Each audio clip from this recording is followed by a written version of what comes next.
The cold inside the cardiac ICU didn't just surround me, it settled into my bones. Like something permanent, it felt sharper than the winter air from 6 weeks ago. The day everything began unraveling. A nurse in pale blue scrubs stood at the edge of my bed, clutching a clipboard like it might protect her from what she had to say. Her eyes avoided mine. "I'm sorry, Mrs. Bennett," she said gently. "Your insurance has been canceled. The primary policy holder terminated it 2 days ago. If we don't receive payment or a new policy by tomorrow evening, you'll be transferred to a county facility." I blinked at her. The machines around me beeped steadily, marking time for a life that no longer made sense. 6 weeks ago, I was a 31-year-old elementary art teacher in Seattle. Married, stable, ordinary. Now, I was lying here with a scar down my chest and a heart that had nearly failed and a husband who had vanished the night before my surgery. "There's a mistake," I whispered. "My husband Ethan, he wouldn't do that." The nurse hesitated. "We've tried calling him repeatedly," she said. "Once, a woman answered. She said you weren't his responsibility anymore." A woman. Something inside me shifted. My name is Elena Bennett. Or at least, that's who I thought I was. I grew up in foster care outside Tacoma. No family. No history. No inheritance. Just a quiet life I built myself. And a husband I trusted. Later that afternoon, a man in a dark suit appeared at my door. He introduced himself as Arthur Caldwell, an attorney from New York. "I've been searching for you for nearly 30 years, he said. I almost laughed. Then he showed me a photograph. A woman with auburn hair, a toddler in her lap. The toddler was me. "My dear," he said softly, "your real name is Eleanor Rose Ashcroft." Everything I thought I knew about myself shattered in that moment. I wasn't abandoned. I had been lost, taken from a car accident at age 2 and misidentified, declared dead. But I had lived, and someone had been searching for me ever since. There was more, much more. My biological grandfather had left behind a massive estate, one that had been waiting for me, its value over $380 million. I sat there, numb, while something colder than fear began forming in my chest.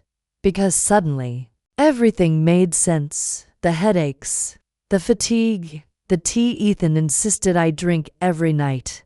When the doctor came in, his face confirmed it. "Your blood work shows traces of oleandrin," he said. "It's a toxin. Comes from oleander plants." My heart slowed. "It builds up over time," he continued, "based on the damage you've been exposed for months." Double quotes. Tea every night.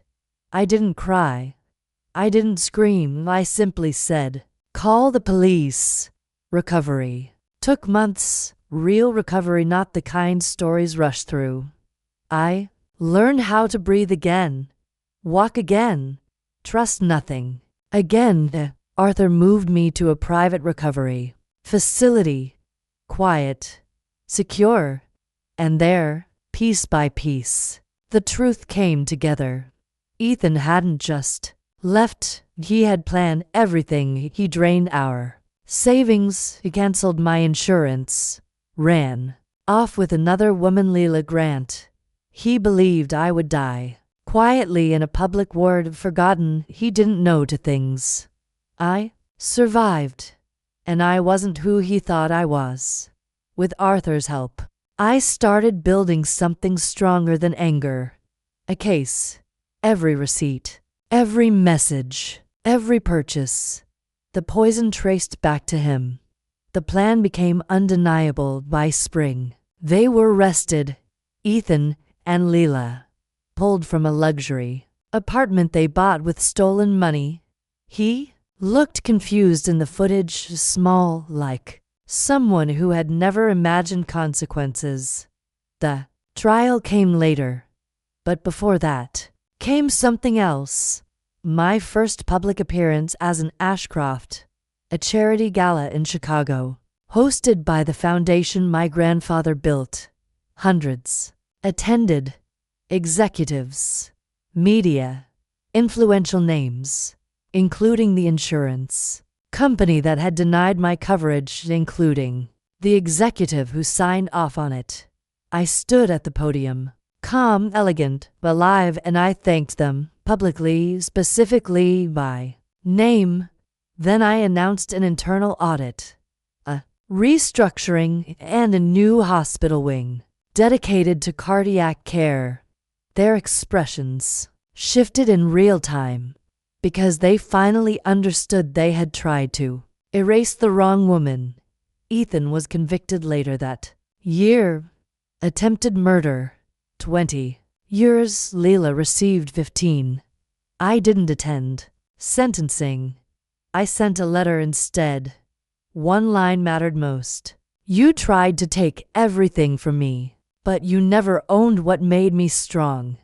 Now, I stand on a balcony overlooking a city that once felt out of reach. Snow falls softly. A cup of coffee warms my hands. Not tea. Not anymore. I think about the woman I used to be. She wasn't weak. She was trusting. And there's a difference, so I built something for her. A foundation. A system that protects people like her. Because survival isn't enough. Justice matters, truth matters, and knowing your worth, that matters most of all.